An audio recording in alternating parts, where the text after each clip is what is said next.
Nahirapan ako sa blank part. Yan ang masasabi ng ilang mga mag-aaral na kumuha ng UPCAT ngayong araw dito sa UP Diliman.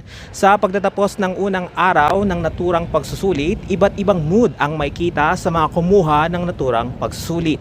Nariyan ang kaba, excitement at maging pressure. Ngunit, mas ramdam pa rin sa mga aspiring scholar ng bayan ang kanilang determinasyon na maging bahagi ng universidad.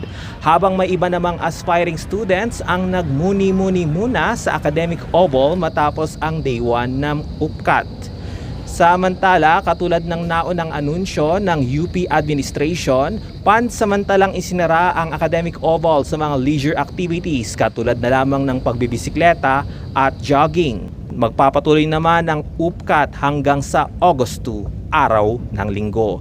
Matatandaan na umabot sa mahigit 145,000 na mag-aaral ang kumuha ng UPCAT nung nakaraang taon. Nasa 18,000 sa kanila ang nakapasa. At ako po si Dan Gonzaga.